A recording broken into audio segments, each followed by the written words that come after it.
Tudo bem, pessoal? Aqui é o professor Dagoberto do Matemática e Companhia e hoje vou trazer para vocês mais uma questão para nossa série Momento Enem. E o nosso assunto de hoje é funções. Nós vamos falar exatamente sobre a função quadrática e a sua representação gráfica. Então acompanha comigo essa questão que eu vou apresentar agora. E é claro, se você quiser mais materiais de estudo, não esquece de nos seguir lá no Passeio Direto, onde você encontra muitos materiais que vão ajudar na tua preparação. E agora vamos direto ao ponto. A parte interior de uma taça foi gerada pela rotação de uma parábola em torno de um eixo Z, conforme mostra a figura. A função real que expressa a parábola no plano cartesiano da figura é dada pela lei f de x igual a 3 meios de x ao quadrado menos 6x mais c, onde c é a medida da altura do líquido contido na taça em centímetros. Sabe-se que o ponto V da figura representa o vértice da parábola, localizado sobre o eixo x. Nessas condições, a altura do líquido contido na taça em centímetros é. Então, nós temos aqui exatamente um desenho que está mostrando essa altura da taça que nós temos que procurar. Pelo que nós já podemos observar, nós temos exatamente o formato de uma parábola. E essa parábola, exatamente, ela passa aqui no eixo Y, exatamente no ponto C, que é o termo independente da nossa função. Então, nós temos o ponto C e nós temos o vértice também, que é muito importante, tá certo? Então, como que nós podemos pensar? Primeira coisa que nós vamos observar é que o vértice, ele exatamente toca o eixo X em um ponto. Então, o vértice está tangenciando o eixo X. Ele passa exatamente aqui, em um ponto só. O que nós podemos lembrar em relação a isso quando nós temos o gráfico de uma função quadrática, uma parábola? Existem três situações importantes a serem lembradas. Por exemplo, nós temos o eixo X, que é o eixo horizontal, e nós temos uma parábola que passa em dois pontos desse eixo X. Quando isso acontece, significa que o nosso delta, o nosso discriminante da função, ele é positivo, ou seja, ele é maior que zero. Agora, nós também temos uma situação onde nós temos uma parábola que ela não tangencia o eixo X, ou seja, ela não tem nenhum ponto em comum.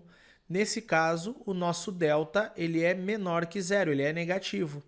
E nós temos esse caso que apareceu exatamente nessa questão, que é quando a nossa parábola toca exatamente em um ponto o eixo X.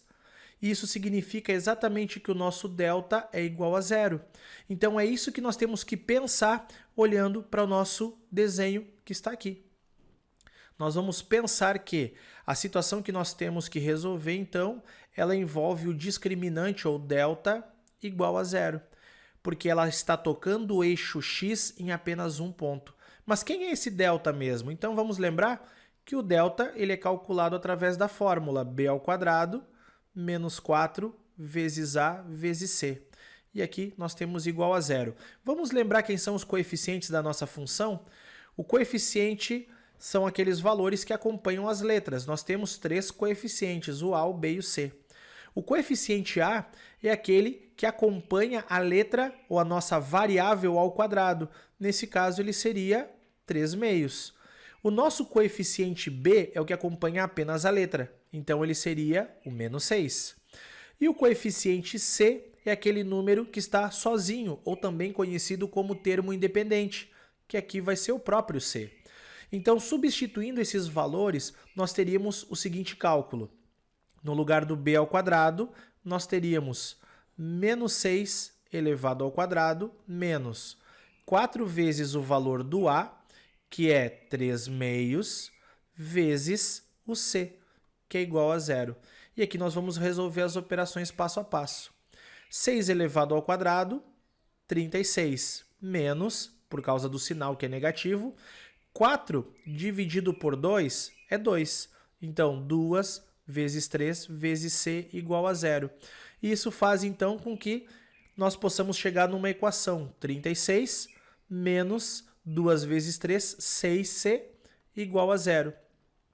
Resolvendo essa equação, chegaremos na nossa resposta. Então, vamos lá. Então, nós temos ali 36 menos 6 vezes C igual a 0, uma equação de primeiro grau. Então, como que nós vamos resolver? Letras para um lado, números para o outro. 36 igual a 6 vezes C, positivo. Se o 6 está multiplicando, ele vai dividir o 36. 36 dividido por 6, o C vale 6, que é exatamente a altura do líquido. Só para lembrar, quando nós tínhamos o nosso gráfico, a altura do líquido é exatamente o ponto onde ela passa pelo eixo Y. Então, seria aqui 6 centímetros, a altura que o líquido atingiu na taça, tá certo?